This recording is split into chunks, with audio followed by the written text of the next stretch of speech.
अस्सलाम वालेकुम, welcome back to the cricket champion show. हाजिर है एक नए एपिसोड के साथ। शाहीन अफरीदी और मोहम्मद आमिर एक साथ हमें एक्शन में दिखाई देंगे। एक एंड से शाहीन बॉलिंग करेगा, एक एंड से आमिर बॉलिंग करेगा। क्या सिनेरियो है वो आपके साथ शेयर करेंगे। उसके साथ साथ भाई साहब बाबर आजम के खिलाफ इतना ज्यादा एजेंडा चलाया जा रहा है और बाबर आजम को किसी तरीके से टीम से बाहर निकाल दिया जाए, लोगों का बस नहीं चल रहा। क्या कुछ सारा कहानी है वो आपके साथ शेयर करेंगे।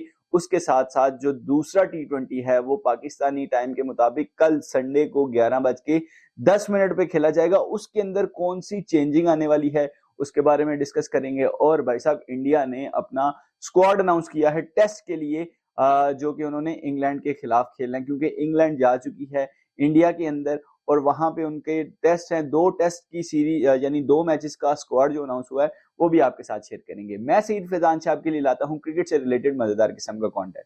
आप दोस्तों से हमेशा छोटी सी रिक्वेस्ट करता हूं, चैनल को सब्सक्राइब कर दिया करें। भाई सबसे पहले अगर हम बात करते हैं शाहीन शाह अफरीदी और मोहम्मद आमिर। आपको पता है कि आजकल फ्रेंचाइज क्रिकेट बहुत ज्यादा हो रही है। तो मैनचेस्टर यूनाइटेड ने जो दुबई के अंदर लीग हो रही है उसमें एक टीम भाई की है डेजर्ट वाइपर्स के नाम से। उसके अंदर पाकिस्तानी प्लेयर मोहम्मद आमिर को अभी उन्होंने ज्वाइन करवाया। उससे पहले शाहीन अफरीदी, आजम खान और शादाब खान इसी टीम के अंदर ऑलरेडी साइन अप हो चुके हैं और एक्शन में दिखाई देंगे। अभी रिसेंटली उन्होंने मोहम्मद आमिर को भी ज्वाइन करा लिया। तो अगर शाहीन अफरीदी भी खेलते हैं, अगर उनको पीसीबी ना रोके इस लीग से, तो भाई क्या मजेदार नजारा होगा। एक एंड से मोहम्मद आमिर बॉल करें, एक एंड से शाहीन शाह अफरीदी बॉल करें, कितना मजा आएगा। लेकिन अगर मैं आपके साथ एक पूरा सिनेरियो शेयर करूं ना, देखो पीएसएल हो, दुनिया की कोई भी लीग हो, पाकिस्तान के अंदर जो दो क्रिकेटर्स की आपस में नहीं लगती इंटरनेशनल टीम के अंदर, जब वो फ्रेंचाइज क्रिकेट खेलते हैं तो भाई ऐसे होते हैं कि भाई वो जैसे सगे भाई हैं। लेकिन जब बात आ जाती है मुल्क की, इंटरनेशनल टीम की, फिर भाई कोई ना कोई इल्जाम लग जाता है, वो एजेंडा चला रहा है, वो ऐसे कर रहा है, वो उसके खिलाफ है, वो मुझे टीम से बाहर निकलवा रहा है। तो ये सारी जो है पॉलिटिक्स आ जाती है, मुझे इस चीज की समझ नहीं आती। तो मेरे लिए तो ये खुशी की बात है कि जब मैं दोनों को एक साथ एक टीम में एक नया बॉल शहीन कर रहा है, दूसरा नया बॉल आमिर कर रहा है, तो क्या खूबसूरत वो समा होगा। दूसरी जानिब बाबर आजम की अगर बात करते चले, बाबर आजम के खिलाफ इस टाइम सोशल मीडिया के ऊपर सबसे ज्यादा एजेंडा चलाया जा रहा है। अगर मैं बात करूं कराची मीडिया माफिया की, कोई एक चैनल नहीं है। आप मोस्टली लोग समझते हैं कि शायद किसी एक स्पेसिफिक चैनल को हिट किया जा रहा है, नहीं भाई, बहुत से लोग हैं। 2-3 जर्नलिस्ट हैं, शुएब जट है, उसके बाद वो हसनैन लियाकत एक बंदा है, वो भी कोई जर्नलिस्ट है। तो ये सारे बाबर आजम के खिलाफ इतने ट्वीट करते हैं। भाई यहां तक तो ठीक था कि वो अच्छा नहीं कर रहा, अब उसने 50 किया। शुएब जट साहब ने कोई किसी के साथ पॉडकास्ट की है और उसका क्लिप शेयर हुआ है जिसके अंदर वो कह रहे हैं कि बाबर आजम की टीम में जगह ही नहीं बनती, उसको टीम से निकाल दिया जाए। इस तरह का बाबर आजम के खिलाफ एजेंडा चलाया जा रहा है। ये लोग पता नहीं क्या चाहते हैं उस बंदे से कि जब वो कराची किंग का कप्तान था, कराची किंग से खेलता था, शुएब जट के मुंह से भाई फूल निकलते थे। वो कहता था कि बाबर से बड़ा प्लेयर ही कोई नहीं, बाबर कोहली से बहुत बड़ा है। लेकिन अब जैसे ही उसने छोड़ी थी कराची किंग्स, पेशावर जलमी की जानिब वो गए हैं, भाई साहब उसने वो चीजें की हैं और ऐसी इलॉजिकल बातें करता है यार जो मेरी समझ से बाहर है। अगर बात करते हैं कि जी कल का मैच जो है वो बाबर की वजह से हारे हैं, तो भाई दूसरे जो प्लेयर्स थे उन्होंने क्या किया। आप इंटेंट की बात करते हैं ना, क्या इंटेंट है दूसरों का। 160-70 के स्ट्राइक रेट से वो खेल रहा है और क्या करे। भाई साहब उनके उसके साथ अगर कोई खड़ा रहता तो शायद वो मैच बनता। लेकिन वो जो एजेंडा चलाने वाले हैं ना, उन्होंने बाबर आजम के खिलाफ एजेंडा चलाना है। एक जर्नलिस्ट ने ट्वीट किया था कि विक्टोरिया ऑस्ट्रेलिया का एक लॉन्ग टर्म मुआहदा होने जा रहा है बाबर आजम का। तो वो मुआहदे के ऊपर फेक था, लेकिन उस बंदे ने, वो हसनैन लियाकत साहब जो हैं, पता नहीं हैं कौन, तो भाई उन्होंने कह दिया कि ऐसे हो गया। तो वो जी ऐसे झूठी खबरें और जो आजकल शहीन के खिलाफ क्रिटिसाइज तो होता है भाई, ये पाकिस्तान है, इंडिया पाकिस्तान में यही तो होता है। जो भी कप्तान है, चाहे वो पहला मैच खेल रहा है एज अ कैप्टन, भाई अगर वो नहीं डिलीवर करेगा तो उस पर क्रिटिसिज्म बनेगा। हम ऐसे ही जज्बाती लोग हैं। लेकिन वो लोग कहते हैं कि जी ये भी जो शहीन शाह अफरीदी के खिलाफ क्रिटिसिज्म हो रहा है, ये बाबर के पैसों पे जी लोग उसके खिलाफ ट्वीट कर रहे हैं। यार अजीब लॉजिक देते हैं, कुछ समझ से बाहर चीजें इनकी हो गई हैं। इनको बात यही है, बाबर का नाम यूज करेंगे, रीच आएगी ट्विटर के ऊपर, पैसे मिलेंगे। सेम चीज यूट्यूब के ऊपर, फेसबुक के ऊपर पैसे का सारा खेल है, व्यूज का चक्कर है, रीच का चक्कर है, जिस वजह से उसको रगड़ते हैं कि भाई इंडिया से हमें लोग देखेंगे, हम बाबर की बुराई करेंगे, विराट को बड़ा बताएंगे तो वो हमें जो है ज्यादा रीच मिलेगी। हालांकि भाई जो क्रिकेट को समझते हैं वो विराट की भी जो हैसियत है उसको समझते हैं, जो उसकी पोजीशन है, भाई एक माना हुआ प्लेयर है, उसके बारे में डिस्कस करना, मैं कहता हूं कि भाई हम कौन है कि विराट को डिस्कस करें, वो इतने रन्स कर चुका है, इतनी सेंचुरियां।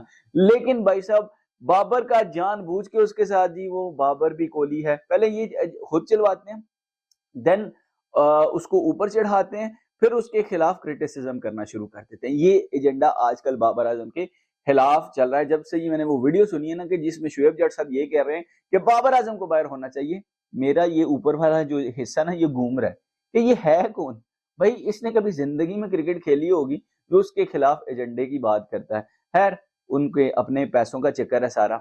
उसके बाद भाई बात करें जो दूसरा T20 कल खेला जाएगा संडे को, उसमें एक तब्दीली का इम्कान है, शायद उसामा मीर की जगह नवाज की जगह बन जाए और उसामा मीर को कल का मैच ना खिलाया जाए। अगर मेरा पॉइंट ऑफ व्यू सुनते तो मेरे ख्याल से जो सेम टीम पहले मैच में गई है ना, दूसरे में भी वही जानी चाहिए, ताकि उन लोगों को प्रॉपर 2 मैच तो मिले ना, जो 2 डेब्यूटेंट हैं या जो नए लड़के हैं, जो 2 मैच तो एटलीस्ट दें, उसके बाद फिर आप चेंज करें। कोई बात नहीं, रन आपको ज्यादा आगे मसला नहीं है, लेकिन उसके ऊपर आप लोग जो है ये ना पैनिक ना करें। भाई जो बड़ी खबर है वो है इंडिया का स्क्वाड। इंडिया के स्क्वाड में अगर आपके साथ शेयर करता चलूं तो रोहित शर्मा कैप्टन है, उसके बाद शुभमन गिल हैं, Yashasvi Jaiswal, Virat Kohli, Shreyas Iyer, KL Rahul, KS Bharat, I think ये भी 3 विकेट कीपर हैं, ध्रुव जुरल, मैं प्रोनाउंसिएशन मेरी अगर नहीं ठीक तो बताइएगा, अश्विन हैं, जडेजा हैं, अक्षर पटेल और कुलदीप यादव, मोहम्मद सिराज, मुकेश कुमार, जसप्रीत बुमराह वाइस कप्तान हैं एंड आवेश खान। तो ये मेरे ख्याल से केएस भारत, मैं फर्स्ट टाइम इनका नाम सुन रहा हूँ, ध्रुव जुरल विकेट कीपर हैं, बाकी तो तकरीबन सारे देखे हैं। तो ये स्क्वाड है 2 टेस्ट का, तो देखते हैं ये क्या परफॉर्मेंस देते हैं। लेकिन जो स्क्वाड है वो बड़ा बैलेंस स्क्वाड है, जिसके अंदर स्पिन भी हमें नजर आ रहा है, स्पिनिंग ऑप्शन भी हैं और साथ में हमें नजर आ रहा है फास्ट बॉलर्स भी नजर आ रहे हैं। स्पिन में अक्षर पटेल हैं, जडेजा हैं, अश्विन हैं और चाइनामैन कुलदीप हैं। तो एक बड़ा प्रॉपर एक टीम नजर आ रही है। तो होप सो इंडिया की टीम जो है अच्छा करेगी, मुझे उम्मीद है कि भाई। लेकिन रोहित शर्मा का एक बयान बड़ा वायरल हुआ था, उसने कहा था कि अगर हम सीना कंट्रीज में आते हैं तो पहले दिन बॉल बहुत ज्यादा स्विंग होता है तो लोग ताली बजाते हैं, लेकिन अगर यही जब एशियन कंडीशन में यही टीम्स आती हैं, पहले दिन बॉल इतना ज्यादा जब स्पिन होता है तो तब ये इन्होंने रोना डाला होता है कि भाई ये क्या हो रहा है। यानी हमारा जो अपना यहाँ का वो पिच है, यहाँ पे टर्न ज्यादा मिलता है, सीम स्विंग इतना नहीं होता, तो उसके ऊपर सारे शोर मचा रहे होते हैं कि भाई 2 दिन में टेस्ट खत्म हो गया। जबकि जो पिच थी साउथ अफ्रीका वाली, उसको मेरे ख्याल से डीमेरिट पॉइंट तो मिलना चाहिए। इस तरह की पिच 2 दिन के अंदर 4 इनिंग्स खत्म हो गई हैं यार, ये समझ से भी बाहर था। पहला टेस्ट 3 दिन में खत्म हो गया, चलो वो तो समझ आता है कि बहुत ही बुरा खेल है, लेकिन यहाँ पे तो टोटल दोनों साइड्स 2 दिन के अंदर 2 दफा बारी ले चुके, 4 इनिंग्स हो गई, ये चीज नहीं समझ आ रही। तो उन्होंने कहा कि भाई फिर ये अपना मुंह बंद रखा करें, अगर वहां पे पहले दिन स्विंग होता है तो आप ताली बजाते हैं, यहाँ पे पहले दिन ब्रेक होना शुरू हो जाए तो आप सर पकड़ के बैठ जाते हैं कि ये क्या होगा, ये हमारे साथ धोखा हो गया, ये पिच इन्होंने सही नहीं बनाई, ऐसे तो वैसे। तो ये बिल्कुल ठीक बात है और बड़ा बैलेंस स्क्वाड है। मुझे लगता है इंडिया शायद इस दफा भी टेस्ट चैंपियनशिप के फाइनल के करीब या फाइनल खेल जाए, लगता तो ऐसे है, लेकिन ख्वाहिश तो यही थी कि पाकिस्तान और इंडिया का आपस में फाइनल हो। लेकिन कुछ भी हो सकता है क्योंकि अभी काफी ज्यादा सीरीज है पाकिस्तान के साथ, 9 मैचेस हैं टोटल अभी इस टेस्ट चैंपियनशिप में। तो अगर तो पाकिस्तान अच्छा करता है और एक अनएक्सपेक्टेड होगा कि पाकिस्तान सारे जीत जाए। हालांकि पाकिस्तान ने होम के ऊपर बांग्लादेश से खेलना है, इंग्लैंड से खेलना है, अवे जाना है साउथ अफ्रीका।